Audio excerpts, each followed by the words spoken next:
তাহলে গল্পের নাম হচ্ছে পেদনির জলসায় গোপাল ভাঁড়। ঠিক আছে। তখন বৈশাখ মাস, গরম পড়েছে খুব, দুপুরে রোদে বাইরে বেরোনো যায় না। হঠাৎ রাজা কৃষ্ণচন্দ্র গোপালকে পাঠালেন এক বিশেষ কাজ। গোপাল কি আর করবে, রাজার হুকুম পালন করতেই হবে। কাজে ইচ্ছা তুমি ওই যে বললে না ওই গরুর গাড়ি করে গেছিল, তারপরে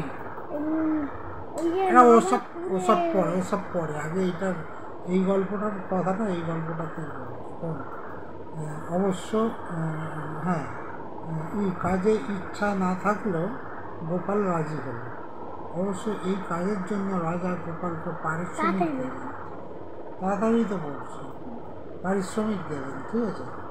যখনকার কথা বলছি সে সময় বাস, ট্যাক্সি বা রিক্সা ছিল না, তখন গরুর গাড়িতে মোবাইলও ছিল না।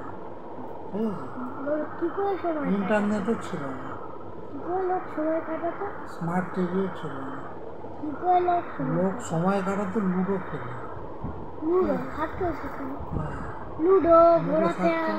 ঘোরাফেরা লুডো এসব। ঠিক আছে। দাবা খেলতো। ঠিক আছে।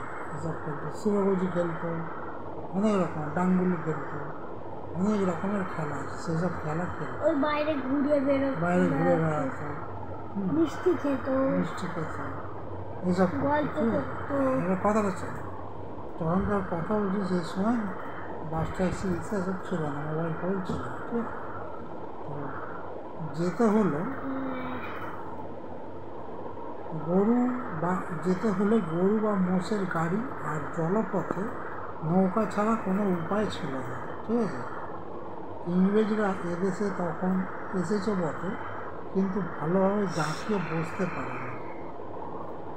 যুদ্ধ বিগ্রহে তাদের সময় কাটছে। কাজেই রেলপথের কোনো ব্যবস্থা তো দূরের কথা, তার চিন্তাও কেউ করেনি। সেই সময়ে রাজার হুকুম হলো। রাজা অবশ্য গরুর গাড়ি করে যাওয়ার জন্য গোপালকে টাকা দিয়েছিলেন, কিন্তু হাড়কেপ্পন গোপাল সেই টাকা ট্যাঁকে গুঁজে পায়ে হেঁটেই যাওয়ার স্থির করল। মানে পকেটে রেখে দিল না, টাকা গরু গাড়িতে করে গেল না। ঠিক আছে। না দিয়ে হেঁটে হেঁটে চলে গেল। ঠিক আছে। যাওয়া স্থির করে রাজার কাছে কাজকর্ম সব বুঝে নিয়ে আর রাজার চিঠি নিয়ে বাড়িতে এলো। হ্যাঁ, সেদিন গোপালের বাড়িতে মাংস রান্না হয়েছিল। গোপাল ঠিক করল গরম গরম মাংসের ঝোল ভাত ছেড়ে যাওয়া উচিত হবে না। কাজে খাওয়া দাওয়া সারতে বেশ কিছুটা বেলা হয়ে গেল। গোপাল কাপড় চোপড় পরে বাবু সেজে ছাতাটি মাথায় দিয়ে চটি পায়ে দিয়ে বেরিয়ে গেল। এমন সময় গোপালের স্ত্রী এসে বলল, কোথায় যাচ্ছ? গোপাল বলল, একটা জরুরি কাজে যাচ্ছে। কি এমন জরুরি কাজ যে দুপুর রোদেই যেতে হবে? তাহলে রাজার হুকুম হয়েছে নবাবপুরের মহলে যেতে হবে। নায়েব মশাইয়ের সঙ্গে কি বিশেষ দরকার আছে।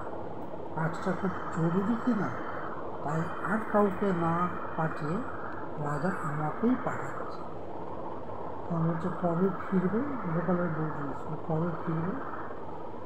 তখন গোপাল বলছে, তা একদিনও দেরি হতে পারে, আবার দেরি হতে পারে। নবাবপুর তো অনেক দূর, হেঁটে অত দূর যাবে কি করে এই রোদে? কথাটা ঠিক।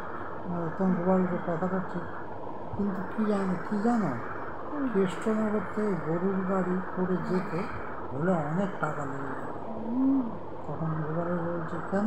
রাজামশাই হ্যাঁ, কৃষ্ণনগর। তখন গোপালের বলছে, কেন? রাজামশাই তোমাকে হাত খরচ দেননি?